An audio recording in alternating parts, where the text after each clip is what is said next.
True stories about life inside prison. I'm your host and narrator, Joe Baker, and today's story is titled Judgment Day. The story you're about to hear is true. It is either a personal account of mine or it was told to me by someone I believe to be telling the truth. The names of the participants have been changed to protect the guilty.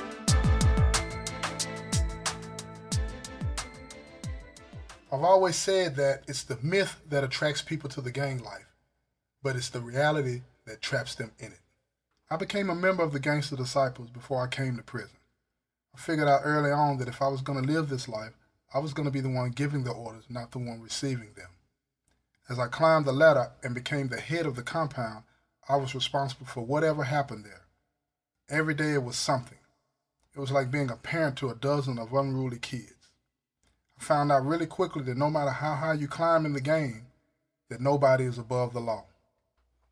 As head of the compound, you're held responsible for whatever happens on the compound. I found out really quickly that any decision that I made, it was always going to be somebody that liked it and somebody that didn't like it. So I just had to make my decisions and stand on that. Well, an incident came up with one of the guys, and he wanted to know if it was okay for him to wear a Dallas Cowboys football hat. It's a football hat, not a basketball hat. And I was like, what's the big deal? And he was telling me about how, for a gangster disciple, to wear a 5-point star, that's like sacrilege, you know what I mean? So what we normally would do is crack the star. But at this time, I thought we had moved past that. You know what I'm saying? What is crack the star? Crack the star means like you know the 5-point star that's written on the Dallas Cowboy hat, right? What you do is you take a black magic marker and write a line right down the middle of it, and like you splitting it. You feel what I'm saying? Right. So, and if you do that, then you could wear the hat, right? I thought we were past that. You know what I'm saying? Because I had heard, from some brothers that were, in the Chi and in Milwaukee that, we moved beyond that. Let's keep it moving. It wasn't even a big deal by wearing red or anything like that anymore. You know what I mean? And evidently, it was still a big deal to some people in the state. So anyway, I made the decision. I said, man, nah, bro, don't worry about that. You know what I'm saying? I got it on good authority that, we don't have to worry about that no more. So some of the other guys that, they were more old school. You know what I'm saying? They didn't want to hear that. You know what I mean? They still wanted, to have that old way of doing things still around. You know what I mean? So they wrote some people, that I answer to.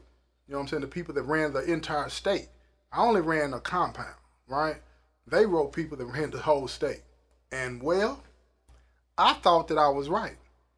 And one of the people that ran the whole state, he was at the same prison but on max in the back, right? And I used to go back there and see him every Wednesday and talk to him. So anyway, they wrote him and he wrote back and told them to tell me to make sure and bring that up and remind him of it when I went to the back to see him that Wednesday, right? I'm thinking no big deal. He just wants to talk about it, blah, blah, blah. Everything's going to be fine, right? Well, whoop-de-doo. I get in the back and we sat down and he said, Joe, I need you to do me a favor. And I said, anything, bro, what's up? He said, I need you to go back out there. He said, I'm going to send this with you. He said, it's a write-up. He said, I'm writing you up. You know what I'm saying? I said, for what? He said, disrespect, disrupting organizational unity. You know what I'm saying? I said, explain that to me. And he said, by you not cracking that star, you sent the wrong message, right? Now, keep in mind, everything that he was saying didn't match up to nothing that I understood disrespect to the org to be. You feel what I'm saying? And disrespecting organizational unity. None of that matched up, but it didn't matter. I'm making a case on the merits of what I knew to be the law as far as what we went by. He's making a case. He's trying to play politics, right? But so he's asking me, don't even fight it, even if the language is wrong, right? Don't even fight the write-up. I need to go out there, take the write-up, set the example that nobody is above the law, right? So you can actually have the option to dispute. I could, but he didn't want. Yeah, absolutely, absolutely. You can fight it. Now, just 9 times out of 10, you're gonna lose. You know what I'm saying? But there have been occasions where somebody gets written up. You know what I'm saying? And they take it all the way. You know what I mean? And it's just like a jury trial. You come in front of a jury of your peers, and they make a decision on whether you're right or not. guilty or not. You know what I'm saying? But in this case, he didn't even want me to fight it, right? He was asking me to do that as a personal favor. I'm like, okay, tell me what the punishment is gonna be. You know what I'm saying if I do that? He said, well, I'm asking for 6 minutes, no cover up. And what that means with us is that you have to go in a room with 6 brothers for 6 minutes and get it on. That's just that on that. The only thing is not allowed is to put your feet on a brother, the bottom of your feet. So what does no cover mean? No, I can't ball up. I gotta stay up. You know what I'm saying? Now this is what they did do. He did allow me, because sometimes when they say no cover up, that means you gotta stand on the wall. You feel what I'm saying? Sometimes that means when no cover up, that means that I can't ball up, but I can get back. So he said, I'm gonna let you fight back. I said, okay. So you telling me I'm the head of the compound. I made a decision that you don't like. You telling me that the language that I come to understand for what you saying I did, even though the language don't match, you don't want me to fight that, and you want me to let them kick my ass. And he's like, bro, you can take that. They ain't hitting that hard. He took this like this was a joke or something. You feel me? Now, I know that there's some brothers that don't like me. You feel what I'm saying? I know that it's some politics at play right here. You feel what I'm saying? So I'm looking at it like somebody finna try to do it. They gonna get theirs in today. You feel what I'm saying? So, you know, I told him, I said, okay. Now I'm mad as a motherfucker. Don't get it twisted, right? But I'm so mad when I'm walking back, I'm like, I'm finna try to hurt one of them. Because they finna try to hurt me. I'm locking myself in till it's finna go down. So I get around there, and guess what? They didn't need the copy of the write-up that I had. They already had a copy. They already got it. They were waiting on it. He sent them one and gave me one. Why did he do that? Because he wanted to make sure that I didn't walk around that corner and say, oh, everything's straight. You feel what I'm saying? So I'm like, okay, there's some funny bunny stuff going on here, right? So anyway, I go and holler at brother and them. I tell them, look, I'm going to plead guilty. Oh, they love that. So now the chief of security over the compound, he picked the 6 brothers. Now I can jack, but 6 people, man, coming in hard, that's a fight, man. And they gonna give it all they got. They coming. They don't have a choice. If they come in there light, then they get it. They can't come in light. You feel what I'm saying? They can't come in light. They can't show no favoritism. This is the business. You feel me? So we go to, it's in the gym. And at this particular institution, in the gym, it's a pool room. And in the pool room, it's a restroom that's big.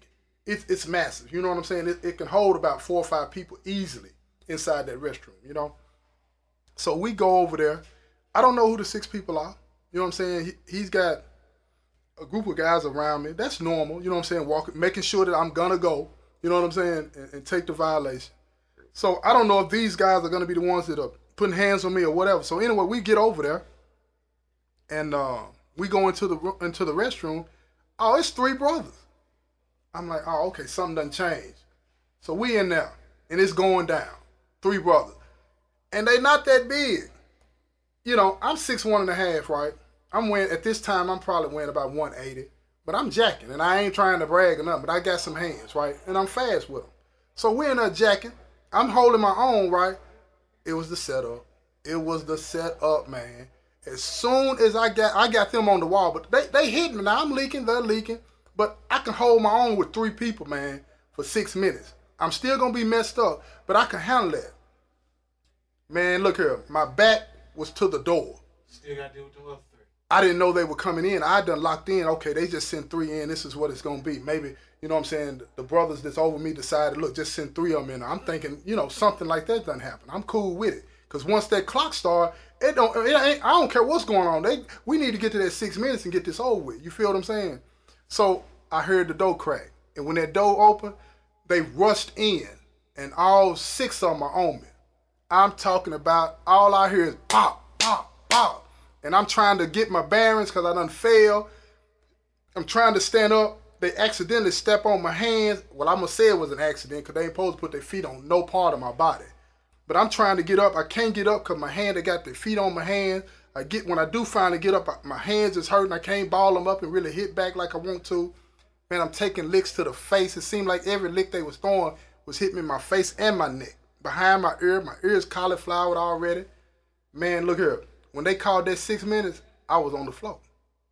I was on the floor. And keep in mind, these are the same people that were subordinate to you. Absolutely. And are still subordinate to me. I didn't lose my position. You feel what I'm saying? As soon as we walk out of there, I'm still the one. But nobody's above the law, as they say. You know what I'm saying? So I'm trying to get up, man, and I can't get up without stumbling. I'm leaking, man. I'm talking about leaking out my mouth, my nose. And I've always had bad nosebleeds, so that I didn't trip about my nose, but I'm leaking out my mouth to the point where I'm spitting, trying to, you know how you're trying to get it to stop? It ain't stopping, man. They done hit me real good in my face.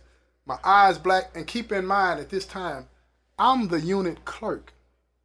I work for the people that run the building. You feel me? Luckily, you know, they didn't come to work that next day. That was a Thursday. You feel what I'm saying? That Friday, I laid in. So I got that whole weekend. But anyway, back to what I was saying. When I come out of there, they lay me on the pool table. I'm laid on the pool table, stretched out, man. I'm trying to get my breath. You know how when you've been in a real fight and it's hard to breathe, all the air that's going into your lungs is hot. What's the purpose of you being on that pool table? What? They just had to lay me down. You feel? I needed to cool off. You feel? I'm sweating. I'm bleeding. I had to lay down somewhere. You feel what I'm saying? And they laid me on that so I can try to catch my breath. I couldn't go outside because activities going on. People would see me. I had to get myself together, try to wash up a little bit before I went out there. It didn't make no difference because by now the bruising is setting in, the swelling is setting in. Everybody heard what was going on. You feel what I'm saying? If they didn't know before, they knew now. Somebody's getting their ass whooped in there. You feel me? And it was me. Man, I come up out of there, and the same guys that just beat me up, they escorted me back to the unit. You know what I'm saying? We get back to the unit, then I go in the room. Now, keep in mind, my cellie, he's not the business. You feel me? So he looking like, what's going on, man? He thinking, you know, he jumped down off the bunk. He ready to get strapped up and do it. I'm like, no, just chill, man. You ain't got nothing to do with this. You know what I'm saying? So the business means what? He wasn't a member of the family. He wasn't a member of the organization, right? So I tell him everything's fine, man. And I said, man, I need to get me a shower. You know what I'm saying? So he stepped out. I broke down, you know, took my clothes off, all this and that. And, man, look, when I took my shirt off, all I see all over my body is black and blue. Black and blue. I'm saying, and now it's getting hard to breathe. I can't take deep breaths and stuff. You know what I'm saying? So I'm thinking, man, I can't go to the clinic. If I go to the clinic, I know where I'm going. I'm going to the back. You know what I'm saying? They ain't going to have no choice. My face is messed up. My body is messed up. You know what I mean? So I can't go to the clinic. I said, dang. I go to the shower. When I go to the shower, I take my ice cooler with me. I had a big ice cooler. I fill it up with ice. You feel what I'm saying? So when I get back to the room, I'll be able to ice myself down a little bit. You know what I'm saying? Try to get the swelling down or whatever. I don't know if I got internal bleeding. I don't know if I got a concussion. I don't know none of that. All I know is I can't go to the clinic and get no help. Because if I go to the clinic and get help, then they're going to lock me down. Then they're going to come out and investigate. And then ain't no telling what might happen after that. You know what I'm saying? Some people will take it there. If you run over to try to go to the clinic, they'll say you slick checking in. But then that leads to people saying you told it on somebody. Then that leads to you can't never come back out. You feel what I'm saying? So I had to deal with it. You know what I'm saying? So the ones that had to render you your punishment, how did you actually feel about them? I wasn't no love after that. There wasn't no love after that. Even though I knew it was the business, even though I knew that's what we all agreed, and you know what I'm saying, when we decided to join the fam, that if we ended up on that end of it, we'd all accept that. You got to be subordinate. It wasn't no more love, man, after that, man, because I'm looking at it like, this ain't just, you know, a tappity tap. I got beat. I got beat. So I'm saying to myself, you know, how can you say you love me when you just did me like this? You feel what I'm saying? That ain't no love. And if that's love, that ain't the kind of love. I ain't with that. Did they seem to be concerned about you, or was yeah? I mean, as soon as it was over, even while they were escorting me down, it was like, bro, you straight, you all right. You know, we ain't had no choice. They saying all of the right things. You feel what I'm saying? But and then let me say this: I don't know if I was paranoid or what, but you know, it was two or three brothers behind me, and I could have sworn I heard laughing. And it could have been laughing. It could have been something unrelated to the issue. But just by me hearing that, you know what I'm saying, and knowing what I had just been through, I'm thinking, oh, they think this funny. This is what I'm saying in my head. Oh, okay. It's get back time. You feel what I'm saying? And what I learned out of that was that it ain't no love in this. It ain't no love in this. Now, don't get it twisted. I've met some people, you know what I'm saying, in the org that I feel like are my brothers, for real. You know what I'm saying? But it has nothing to do with the org. You know what I'm saying? It's genuine concern for each other. You feel what I'm saying? But beating on somebody, man, because they make a bad decision, that ain't corrective action that makes sense. You know what I'm saying? That ain't no love. That's intimidation. That's bullying. You feel what I'm saying? That's trying to make somebody submit to you. But then at the same time, you'll try to tell me that, you know, this is how we live. Nah, it makes no sense to me. So, you know, I said that to say this.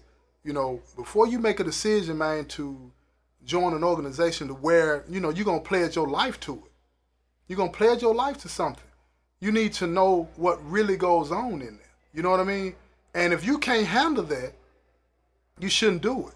What about the people that say that they have to join something because they've come to prison or because of what neighborhood they grew up in? Or... I think that it's a lot of people like that. I've heard people say that. I think that a lot of people say that, but they end up joining out of fear, man. If you were from that neighborhood, you were from that neighborhood when you were on the streets. You know what I'm saying? But then you come to prison and join. Why? Why? And now again, even if you were a member on the streets, my thing is, how can you say that people that will beat you into submission love you more than your family? And if that means an extended family, whatever, I'm talking about people that have your genuine concern at heart. Because to me, it's like, if that's love, then my mom and daddy didn't love me because they didn't beat me like that when we were growing up. My grandparents didn't beat me like that. But I know they loved me. You feel what I'm saying? So if that's love, then the way I was raised was not right. So both of them can't be right. Both of them can't be right. You feel what I'm saying? When I did something wrong, my grandparents whooped me. You feel me? They didn't beat me. You feel what I'm saying? So it has to be a measure to that. You know, you beating somebody in their face, in their head, till the ears swell up. You beating them on their body to their whole body. I'm talking about all the way around from one side to the back of my body is black and blue. That is beating. You feel what I'm saying? You're trying to hurt somebody when you do that. That ain't love. You feel what I'm saying? You're trying to beat somebody that don't question what I say. Don't question what I do. This the business. You feel what I'm saying? And the next level, the next level to that is, okay, once you get that in your head, man, if I buck this rule, that's what I'm going to get. Then you going to go. Now you're not even questioning things that don't even make sense. And then when you find yourself setting up in a courtroom because you done got sent out and killed somebody because somebody else told you to do it, now you're going to be sitting there thinking, why? Why did I do that? That fear, that beating. See, that's what that's all about. You beat them until they are not willing to object to anything that you say. You feel what I'm saying? And that's what I hope, you know, when people listen to this, I hope you come away from this understanding that, look, I get that, you know, people want to be together, be in groups, this and that. But I don't understand how is that you can be a part of something that would hurt you. You feel what I'm saying? And then say that that's real. Okay, but let me ask you this. Sure. How do you think that you've made it from the beginning all the way to the position of actually running the compound? Do you feel that the positive aspects is what led you to become who you were, right. you know, at that point, or well, For me, I can only speak for me, man.